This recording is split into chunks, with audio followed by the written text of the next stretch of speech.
Hati-hati dengan oknum. Oknum apa yang dimaksud?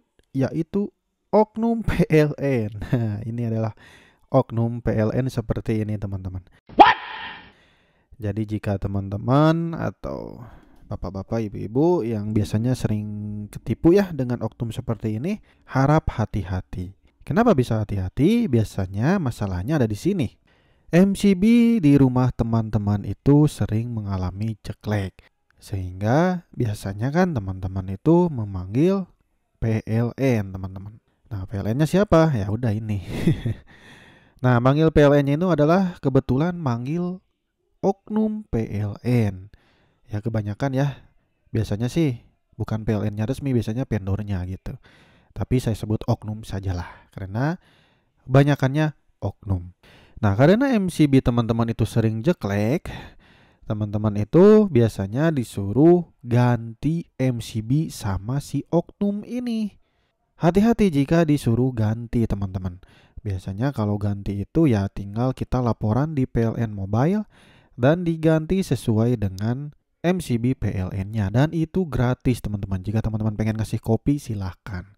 Kalau itu pun MCB-nya sudah rusak, maka PLN yang ganti dan gratis.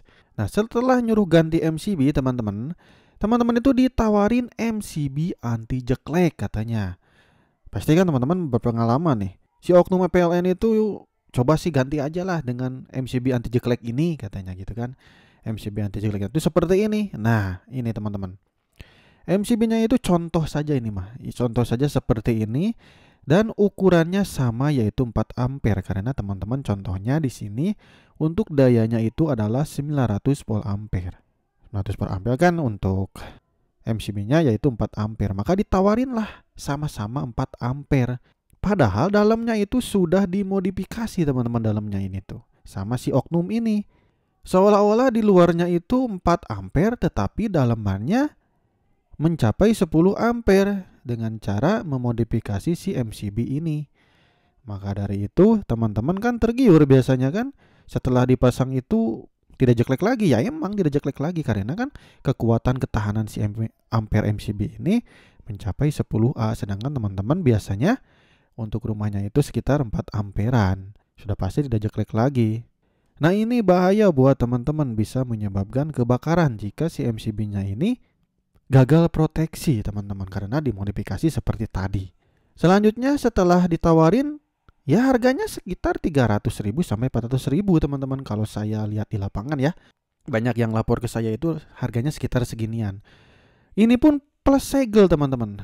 Nah, maka dari itu kenapa banyak oknum PLN itu menjamin untuk keamanan? Karena apa? Karena ketika ada orang yang audit datang ke rumah, ini sudah ada segel PLN-nya resmi. Gak tahu dari mana oknum ini kok bisa punya segelnya ya. Ya namanya oknum kan sudah pasti dia punya lah taktik seperti itu kan, bisa lah diutak-atik. Jadi ketika ada audit ya aman-aman aja karena sudah ada bersegel, ampernya pun 4 ampere kan sesuai tadi yang kWh meter, teman-teman, dan segelnya juga pun masih bagus. Jadi seolah-olah emang diganti resmi sama orang PLN, tapi PLN-nya orang PLN yang oknumnya, teman-teman. Seperti itu. Pertanyaannya kok bisa ya seorang PLN gitu? Bukan PLN lah, oknum PLN atau vendornya yang banyak oknumnya ya. Saya gak ngomongin PLN-nya langsung tapi oknum lah. Karena kan oknum di sini banyak sekali ya, mau apapun juga banyak sekali oknum-oknum di kita itu. Bisa sampai berani punya segel, memodifikasi demi apa? Ya demi keuntungan pribadi. Ya ini nih 300.000 sampai 400.000 ini, teman-teman. Ini masuk ke kantong dia ini. Si 300.000 400.000 ini. Bodoh amat ini si MCB-nya mau kebakar, mau apapun juga, yang penting ada segelnya dan aman. Dan kalau rusak diganti lagi sama yang resmi. Kayak gitu. Ini oknum gak jelas ini.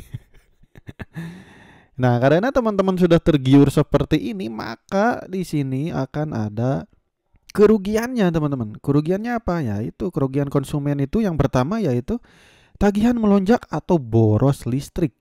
Kenapa bisa tagihan melonjak ataupun boros listrik? Ya karena tadi kan untuk kWh meternya MCB-nya ditahan mencapai 4 ampere atau 900 volt ampere. Ya teman-teman dihajar terus aja 4 ampere, 5 ampere, 6 ampere terus aja sampai 9 ampere. Itu kan menghitung terus si kWh meternya sehingga nanti akan menyebabkan tagihan melonjak. Listriknya akan boros teman-teman.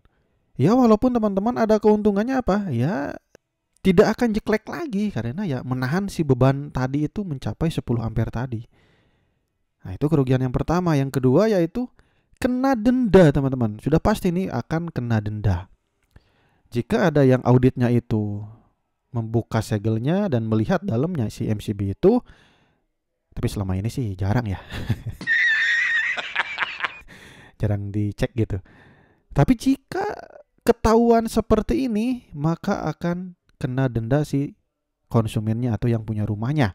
Dan dendanya pun berkali-kali lipat. Karena apa? Karena jika ditahan selama berbulan-bulan, dia melewati 4 ampere. Dan sebenarnya PLN itu bisa kelacak teman-teman.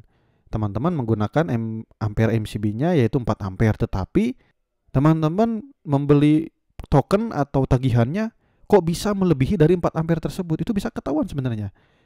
Tapi dibiarin aja dulu gitu. Sehingga nanti kena dendanya berlipat-lipat ganda teman-teman. Jadi hati-hati ya teman-teman, jika ada oknum seperti ini yang menawarkan, ya jangan mau lah. Nanti rugi sendiri buat teman-teman. Selanjutnya ketiga yaitu oknum tidak akan bertanggung jawab. Nah iya ini. Jika teman-teman sudah kena denda ataupun MCB-nya sudah terbakar, maka oknum ini tidak akan bertanggung jawab teman-teman. Pasti tidak akan bertanggung jawab.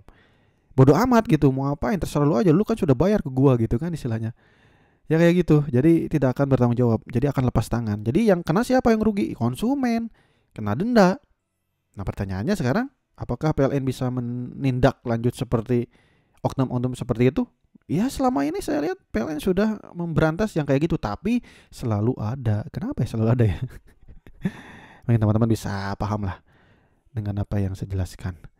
Dan setelah kena denda, kebakar atau MCB-nya, rumahnya bisa parah gitu kebakar karena MCB-nya modifikasi, maka teman-teman akan stres. Nah kayak gini teman-teman. Jadi stres teman-teman nih.